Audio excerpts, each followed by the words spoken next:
Welcome to the Unseen Shelf. Today, we will explore one of the best novels for World War I, All Quiet on the Western Front by Erich Maria Remarque. This book is a powerful and unflinching portrayal of the experiences of German soldiers fighting on the Western Front during World War I, 1914 to 1918. The novel captures the devastating reality of trench warfare and its profound impact on the young men who were thrust into battle with little understanding of what awaited them. By 1914, Europe had plunged into a catastrophic war between the Central Powers, Germany, Austria-Hungary, and the Allied forces, Britain, France, and Russia. Germany's initial plan for a swift victory, the Schlieffen Plan, aimed to conquer France quickly before turning east to fight Russia. However, the war quickly devolved into a prolonged conflict marked by entrenched positions, relentless artillery bombardments, and unimaginable suffering. Amidst this backdrop, the novel follows a group of young German soldiers, teenagers barely out of school, who enlist with dreams of honor and glory, only to be confronted with the brutal truth of modern warfare. As they experience the horrors of battle, their youthful ideals are stripped away, leaving behind only the desperate will to survive. Told through the first-person perspective of Paul Bäumer, a young soldier on the front lines, the novel explores how war dehumanizes individuals, erases their past identities, and ultimately reduces human life to a meaningless statistic. Let us introduce a brief historical background and the characters before we begin the journey of Paul.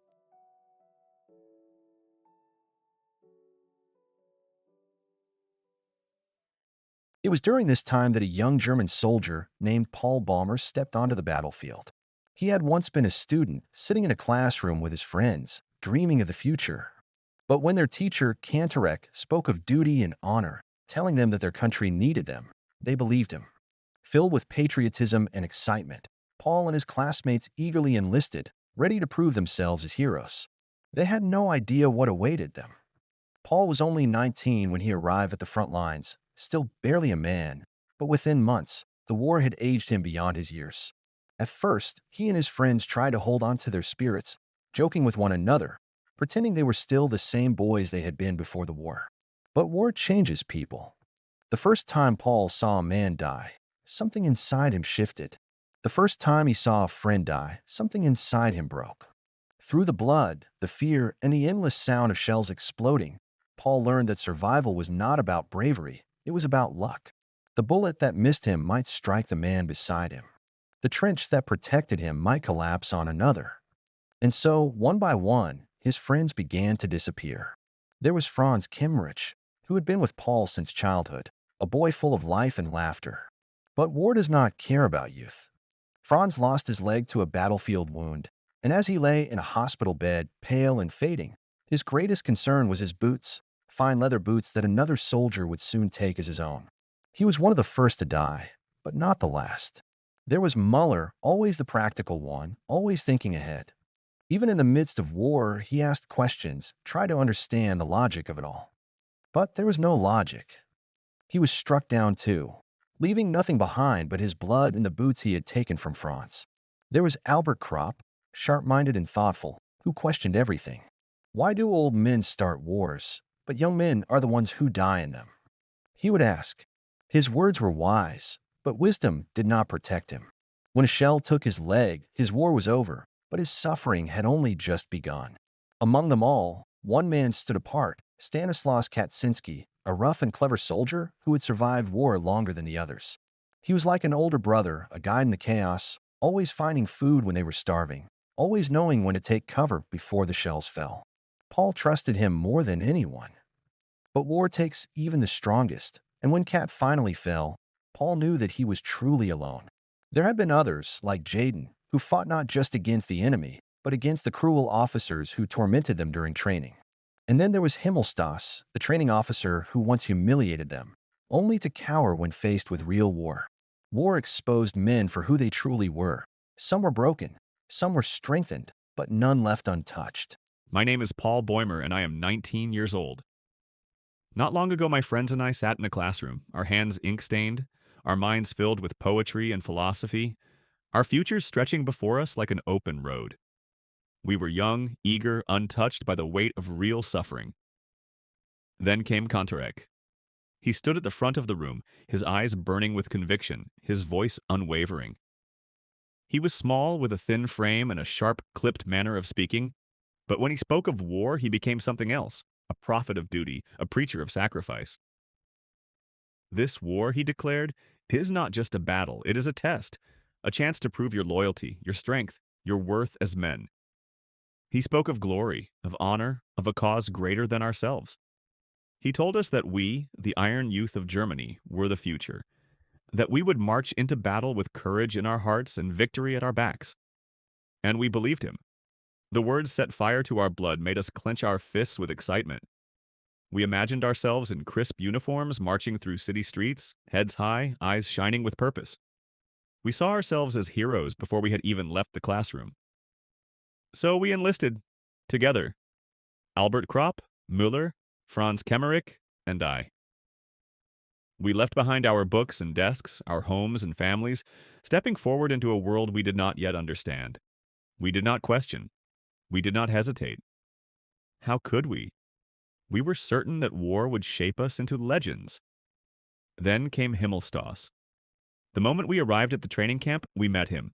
A small, rigid man, his uniform so crisp and perfect that it seemed unnatural. His eyes, sharp and watchful, scanned us like we were livestock, not men. His voice, shrill and biting, cut through the air. "You are nothing," he told us, "and until I say otherwise, you will remain nothing." And so, he set out to break us. The first days were a blur of exhaustion and pain. We crawled through thick, wet mud, the filth seeping into our skin, sticking to our uniforms like a second layer of flesh. We ran until our lungs burned, until our legs gave out beneath us, until our vision blurred with dizziness. "Again!" Himmelstoss bellowed, his boots slamming against the ground as he strode past us. "Faster! A soldier does not tire!" We hauled sandbags up and down hills until our backs screamed.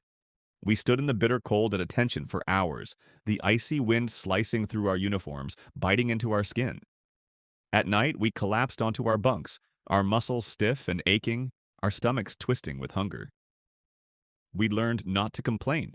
Complaints meant punishment. Complaints meant extra laps, extra drills, extra suffering. But more than anything, we learned that we were no longer boys. At first, we hated Himmelstoss. We muttered about him in hushed voices at night, plotted childish revenges, swore that if we ever saw him in battle, we would show him what real war looked like. But then something changed. As much as we despised him, we began to understand. The beatings, the humiliation, the exhaustion, it was not punishment. It was preparation. War was not about glory. War was not about courage. War was about survival. It was about who could endure. By the third week, we had stopped flinching at his shouts.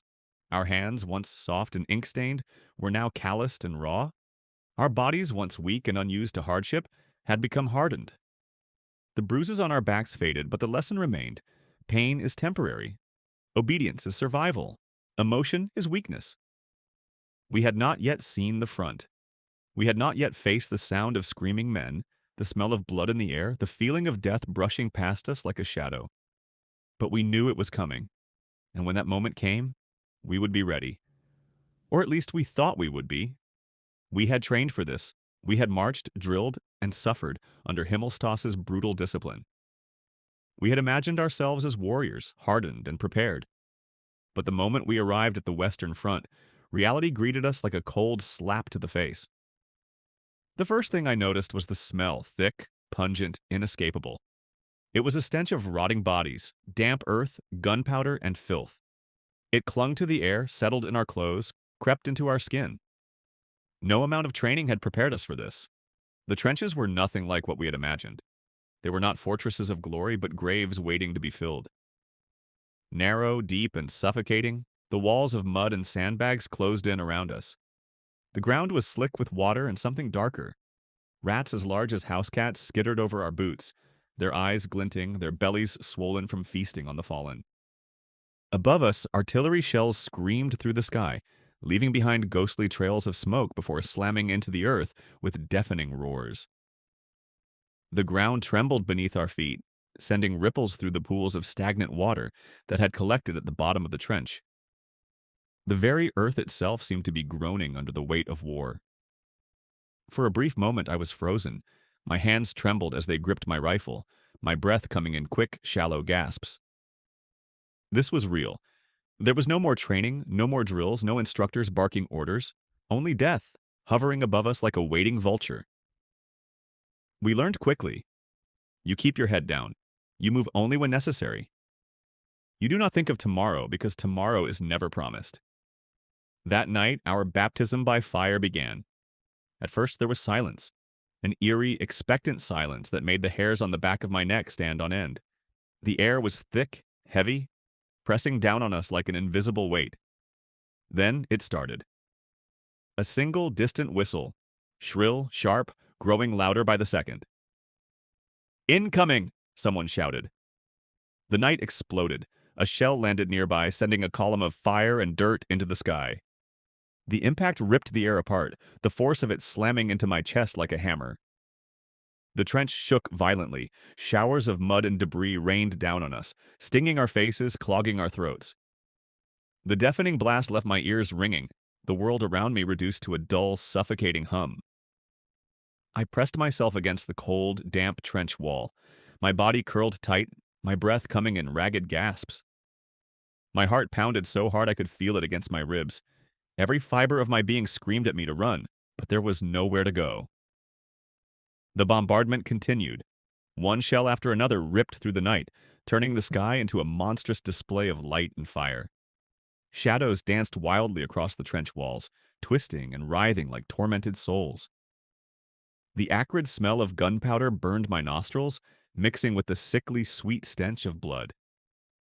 Somewhere down the line, a man screamed, a sharp, broken sound that cut through the chaos for a brief moment, before being swallowed by another explosion. I didn't dare look. I didn't want to know who it was. I gripped my rifle tighter, my knuckles white, my body trembling from something far colder than the night air. Was this how it would end?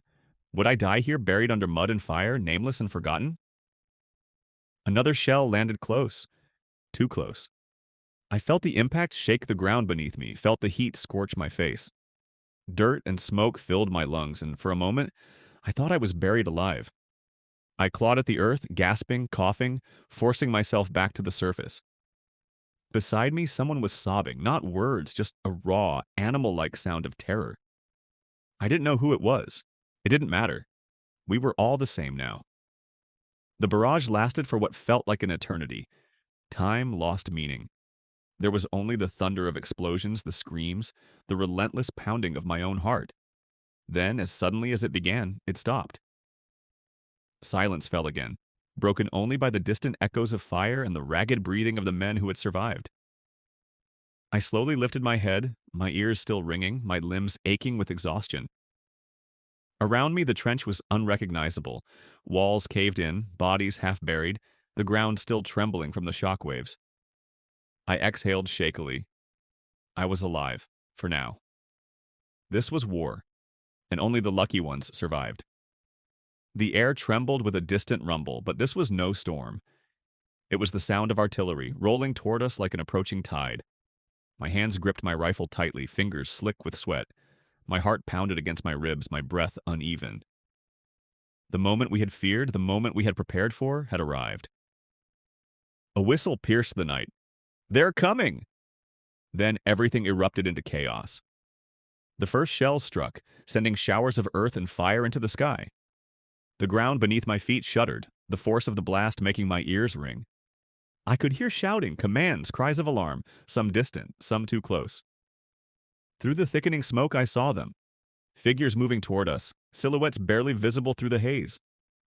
My body reacted before my mind could process what was happening. I raised my rifle and fired.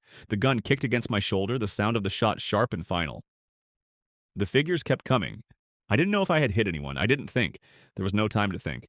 There was only the need to keep moving, keep fighting, keep surviving. More explosions shook the ground.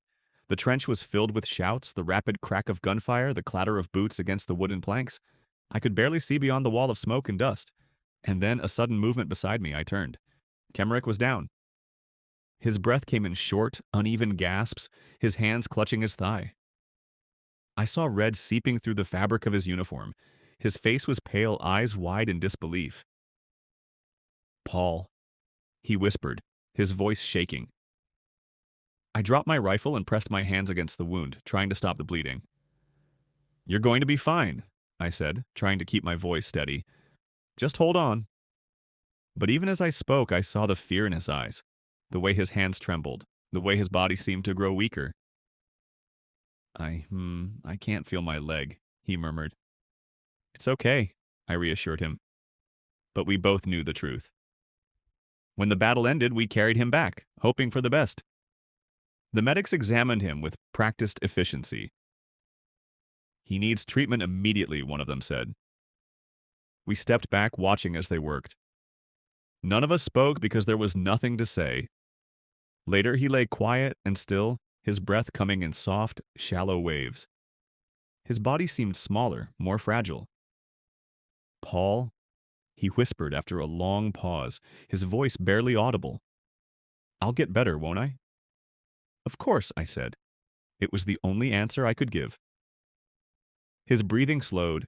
His fingers, still curled around the blanket, loosened slightly. Then stillness. I didn't realize my hands were shaking until someone spoke. "Take his boots," Mueller said gently. I turned to him, my mind unable to process his words at first. "What?" "His boots," Mueller repeated. "They're good boots. They should be used." For a moment, I hesitated. Then I reached down, untying the laces, my fingers moving carefully. The boots were sturdy, well-made, meant to last. I held them for a moment before passing them to Mueller. It was a quiet understanding. The dead no longer needed them, and the living had to keep moving forward. At first, fear ruled us. We flinched at every distant shell, stiffened at the sound of approaching footsteps in the night. But as the days in the trenches stretched into weeks, then months, something inside us changed. We stopped reacting. We ate when food was given to us, slept when exhaustion overpowered us, fought when the whistle blew, and waited for death when there was nothing else to do. This was life now. New recruits arrived, their uniforms still crisp, their eyes still bright with the same foolish hope we once had. They asked questions, whispered nervously, clung to their rifles like charms that could protect them. We barely spoke to them. There was no point. We already knew what would happen. One day, a shell landed too close. The explosion shook the ground, a deafening roar that swallowed the world whole. When the smoke cleared, one of ours was gone, his body still standing for a brief moment, but his head. The new recruits screamed. Some fell back, clutching at their helmets, others froze, eyes wide with horror, their mouths open but silent. I barely looked. Instead, I muttered, "Keep your heads down." That was all. No one asked the name of the fallen man. No one cried. No one cursed. We simply moved on. Because we had learned the truth of war, grief is a luxury the living cannot afford. It happened too fast. One moment I was crouched low in the shell crater, my breath heavy, my rifle tight in my grip. The next, he was there, a French soldier, close enough to touch, close enough to hear his breath, ragged and desperate, just like mine. I raised my rifle. He did the same. For a heartbeat, neither of us moved. Then I fired. He fell with a sharp gasp, clutching his stomach, his body twisting in the dirt. I didn't run. I couldn't. My legs wouldn't move. His eyes found mine. They weren't filled with anger or hatred, just pain. He trembled as he reached into his uniform, fumbling for something with blood-slicked fingers. Not a weapon. A small, tattered photograph. A woman. A child. His lips moved, but I couldn't understand the words. Maybe a name, maybe a prayer. His fingers clung to the photograph as if it could bring him home. I wanted to speak, to tell him something. But what? That I was sorry? That I had no choice? That I too had a mother waiting for me just as his must have waited for him? But war does not give us time for such things. His shaking stopped. The photograph slipped from his fingers. I stared at him, at the blood-soaked fabric, the open, empty eyes, the quiet stillness. He was an enemy. But he had also been a son, a friend, a brother, just like me.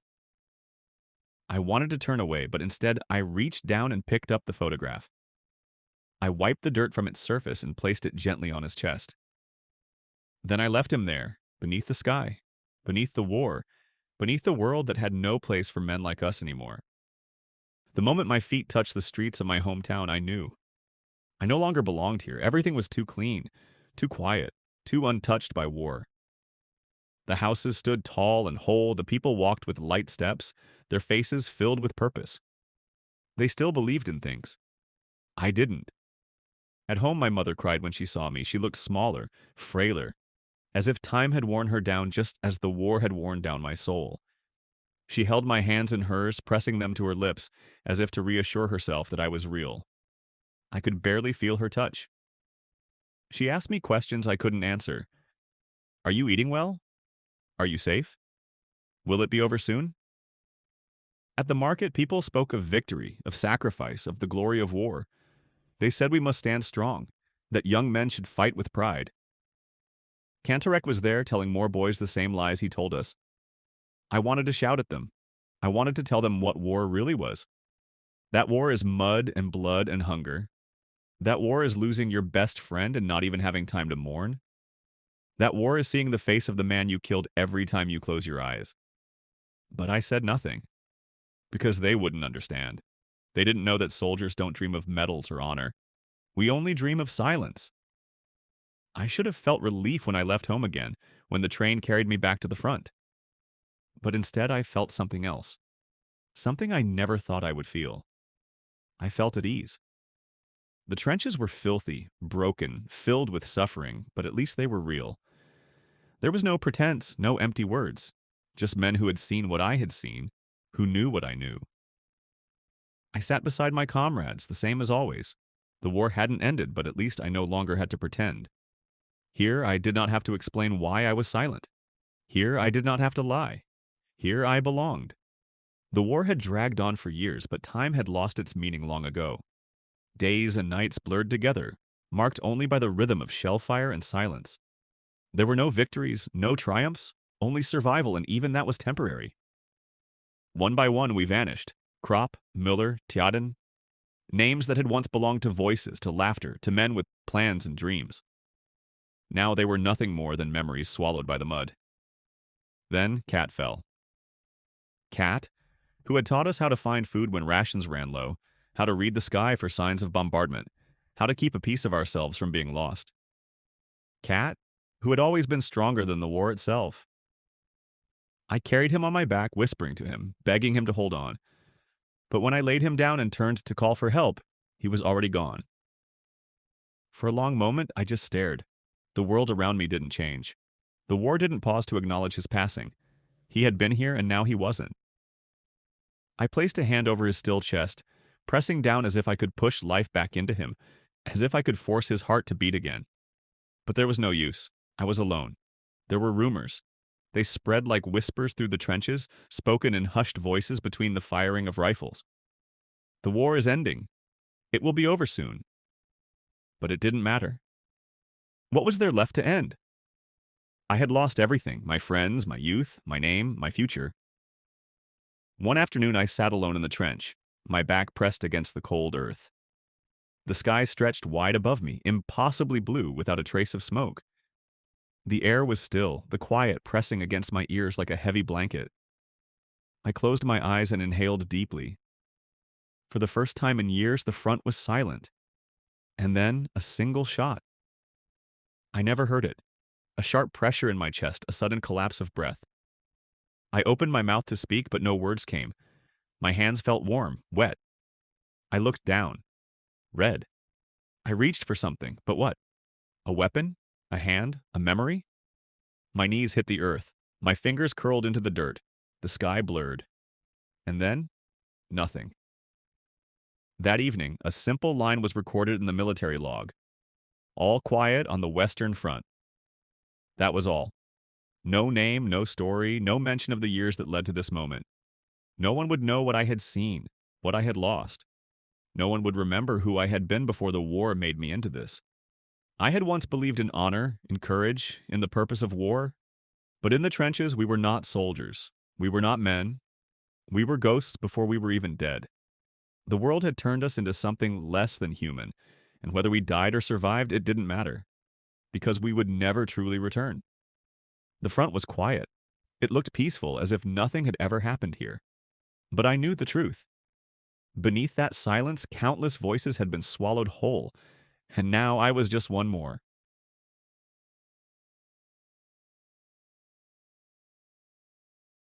Finalizing All Quiet on the Western Front. This is not a story of victory or heroism. It is not about glorious battles, noble sacrifices, or the triumph of one side over another. It is a story of loss of youth, of identity, of humanity itself. Through Paul Bäumer's eyes, we witness the slow, merciless unraveling of an entire generation. Boys who had once believed in ideals of duty and honor were thrown into a war that cared nothing for their dreams. They were promised purpose but given suffering. They were taught bravery but met only fear. One by one, they disappeared, swallowed by the mud, the gunfire, the cold, indifferent machinery of war. Paul himself becomes a ghost long before his death, stripped of everything that made him who he was. By the time the final bullet finds him, he has already lost everything that mattered. His death is neither heroic nor meaningful. It is barely even acknowledged. Just another body in a war that consumed millions. And that is the most haunting truth of all. War does not end with the last shot fired. It lingers in the silence of the trenches, in the eyes of the survivors who return to a world that no longer understands them, in the memories of those who watch their friends disappear into nothing. Erich Maria Remarque wrote this novel not to glorify war, but to reveal its devastating cost. He strips away the myths and the patriotic illusions, leaving only the raw, undeniable truth. War takes and takes and takes until there is nothing left. And though the battles may fade into history, the echoes of their destruction never truly disappear. For those who fought and fell, there is no returning to the world they left behind. For those who read and remember, there is a duty to never let their voices be forgotten. Thank you for your time, and please feel free to leave your comment or anything you would like to suggest or discuss. We will see you again with the next book. Appreciate your subscription and like. Thank you.